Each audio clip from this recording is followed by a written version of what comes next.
Hey everyone, welcome back to a new video. I'm here with Dad, and currently we're on the third day of our 6-day bike packing trip around Brittany. It's been really good so far. We've had some really great weather and stayed in some really nice places. Haven't had to do any wild camping yet, so that's been a bonus.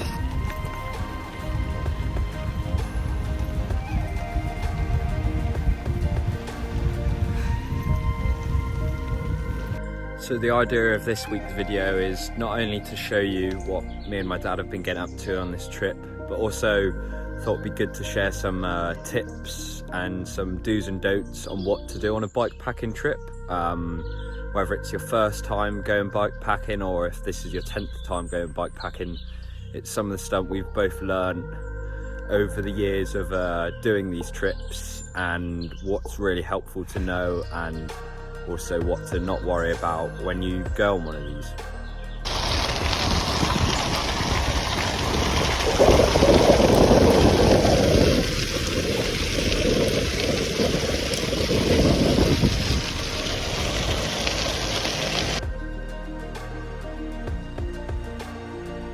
The first tip I would give when going bike packing is stop when you can and not when you need to.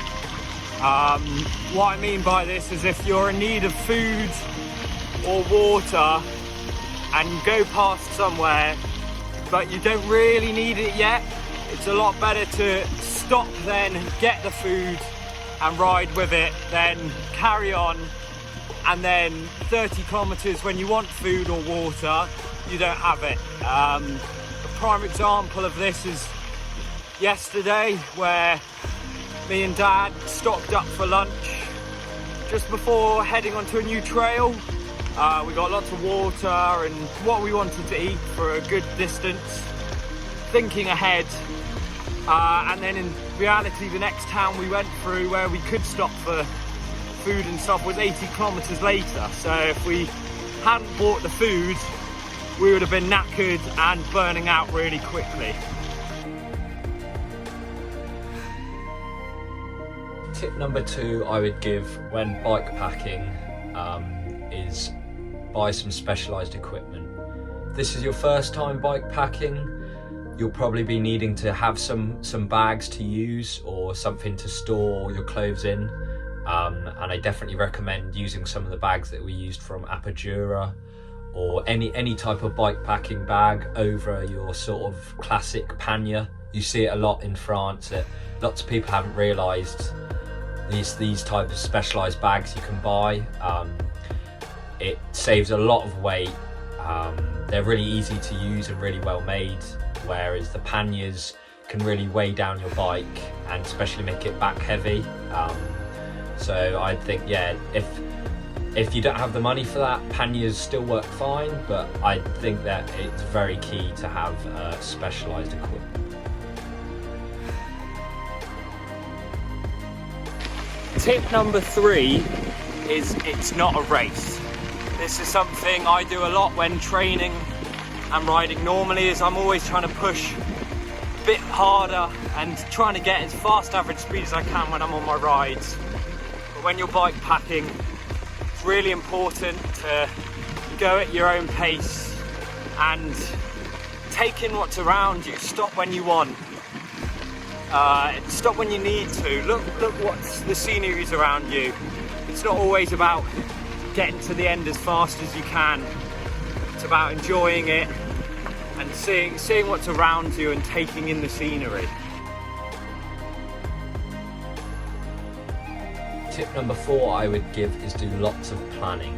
The last thing you want to do when bike packing is get lost in the middle of nowhere. So if you've got a bike computer, use that, download the Create Your Routes and download it onto there, like from the Garmin app, Komoot, Strava. Something that we used when we went this time was Eurovelo, which is really good. It shows all of the tracks around Brittany and we just sort of linked them up the whole week. You can also use Outdoors France, that's another really good one. and yeah, make a route and download it onto your computers. If you don't have computers, just make sure you've got lots of maps of the area and you're checking regularly where you're going, because if you get lost, it can also ruin your time and struggle to find where you're going again.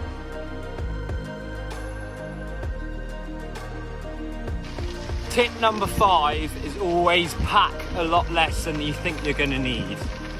Prime example, the 3 trips I've done this year, bike packing, every single one, apart from this one saying that, I've always brought a lot more than I needed. And you get either halfway through the trip or to the end of the trip and you realise all the stuff you brought and you've never used. So it's important to really keep to the basics, as this is key. Also, that's extra weight, and the last thing you want is a really heavy bike with stuff you're not using. So keep it low as possible, the minimum amount of stuff. At the end of the day, you're sleeping in a tent and you're bike packing.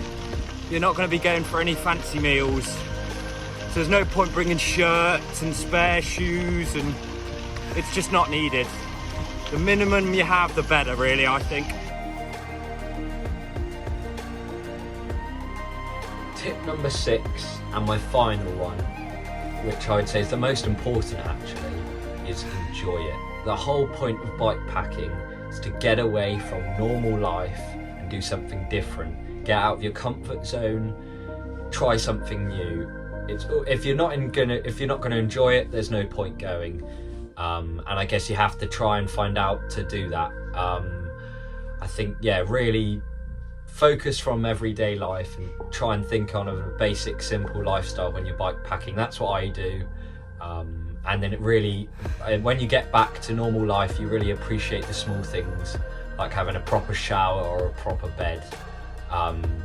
So yeah, there are my 6 tips on what to do and don't do bike packing. A little bonus tip, or something that is also worth investing in, is power packs. These are really important when you go bike packing, because sometimes you might not find charge, especially if you're camping wild. This is the one that we used on this trip. It was great.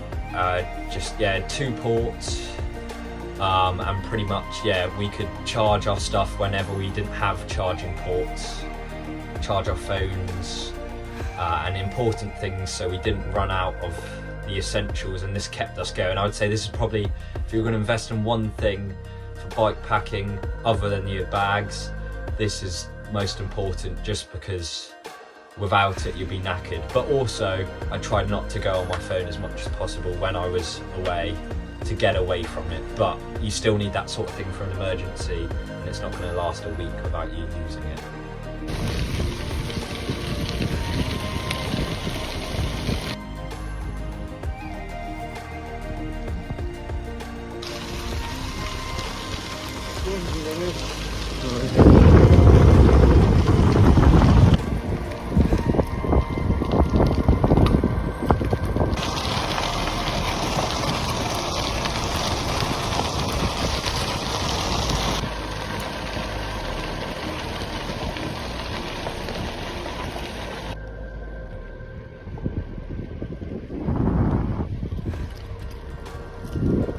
So I thought I'd give a quick run through of my bike and my setup. So I've got 32C gravel tyres on the front and back, standard gearing.